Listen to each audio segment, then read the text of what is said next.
Hi, my name is Aparna. I am a journalist, gemologist, and designer, and these are my three top picks for colored gemstones that you should seriously consider investing into in 2026. Now, before we get to these three gemstones, I'd like to share a quick checklist of things that you should be aware of before investing into colored gemstones as a serious collector.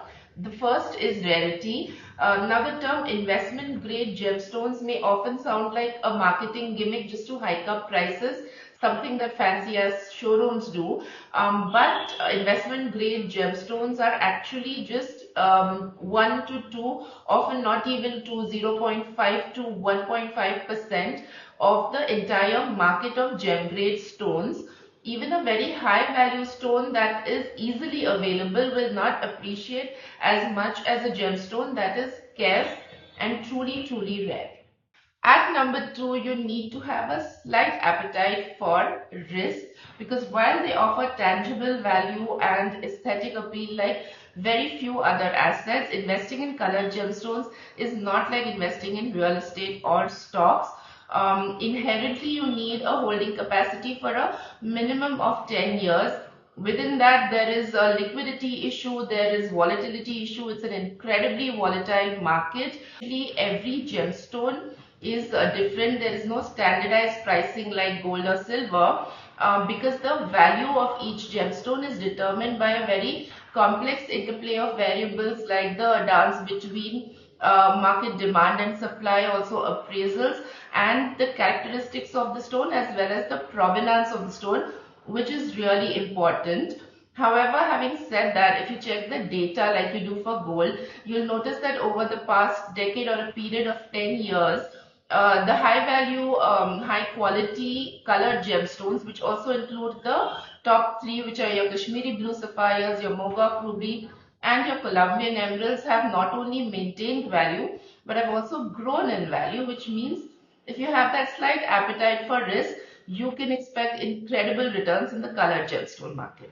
Point number 3, but most important, is ethical sourcing. Now, sustainable and ethical mining of gemstones is not just an environmental concern, and it is a massive environmental concern, also a community and humanity concern, but it also affects the long-term value of your gemstone. Like I said earlier, this is not a market where you enter, make a quick profit and get the hell out of there. You're in it for the long term, so the provenance of your gemstone really matters to the investor.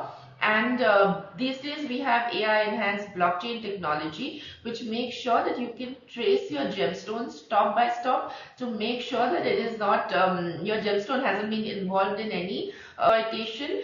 And sustainable and responsible mining practices can lead to small artisanal communities of miners as well as gemstone cutters thriving, who would otherwise perish if you just put a blanket ban on mining across the world for environmental reasons. Also, while investing, you have to be very diligent about your paperwork, because there's an incredible lot of paperwork when it comes to investing in a gemstone. There are, of course, your international lab certificates, there are appraisal documents, you need origin certificates for certain gemstones, and you need to have an excellent relationship with a bunch of reputed gemologists as well as appraisers and experts when you're dealing with color gemstones. So, having dispensed off with all the warnings, let's get into my top 3 choices for the colored gemstones that you must definitely consider investing into in 2026.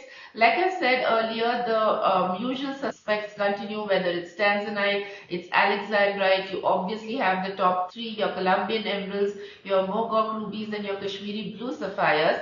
But these 3 which I'm going to tell you are the ones that I call the outliers. At number 1, we have the Paraiba tourmaline, which is found in the Paraiba region of Brazil. This Brazilian neon blue beauty is mined in a region that is known for its natural abundance as well as unique culture. Now, for a gemstone that was discovered as late as 1989, it has shown remarkable growth of between 12 to 30% in a decade or in a period of 10 years.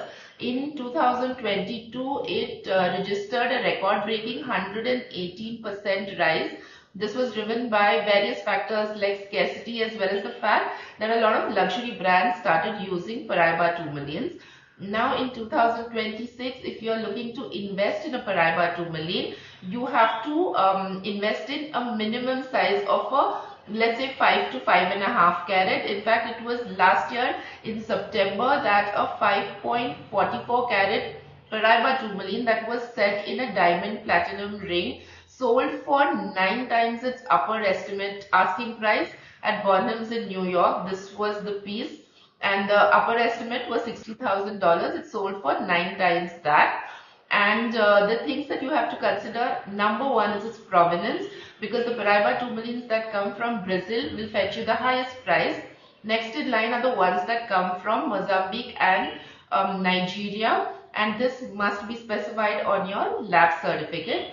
Next comes the color. Now while this neon bluish green is very alluring and designers love it, the neon blue, just the blue without any hints of green, is the one that will fetch you the most price.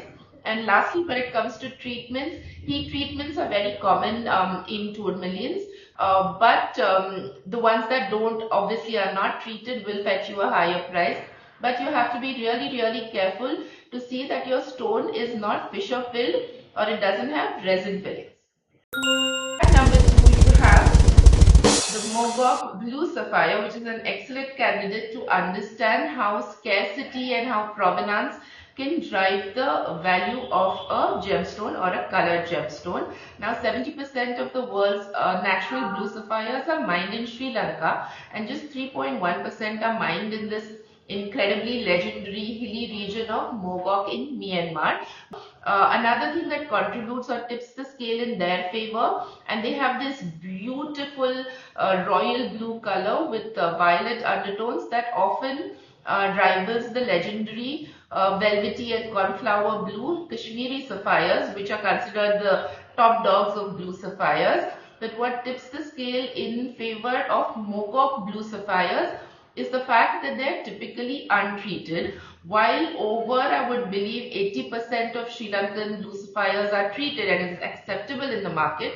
Only 15 to 17% of Mogok blue sapphires are treated, which makes them more valuable. And the last factor that makes them more valuable, unfortunately, is the political and social instability in Myanmar. So there are fewer of these stones that are being mined, which is why people who are holding on to these stones can expect higher value in the coming years. At number 3, we have an absolute stunner, the Mahinge spinel. Now historically, spinels have been confused, continue to be confused with and overshadowed by their seemingly rich cousin, the ruby. But most of this changed in 2007 when field workers in the Mahinge region of Tanzania discovered this 52 kg rough spinel that was, it seemed like it was glowing pink from within. Whatever was cut and polished and sent across the world immediately caught the fancy of designers because of its incredible natural beauty. It comes in these vivid pink to cherry red, often fiery orange shades. And the important thing about this gemstone is that it glows from within. It has this incredible natural beauty. Also, while a ruby might per se be more valuable than the Mahinga spinel, it is the provenance of this gemstone found only in the Mahinge region that makes it a more valuable investment. It has a lot of practical advantages. It is very hard. There is a lot of clarity. Typically, it is not treated.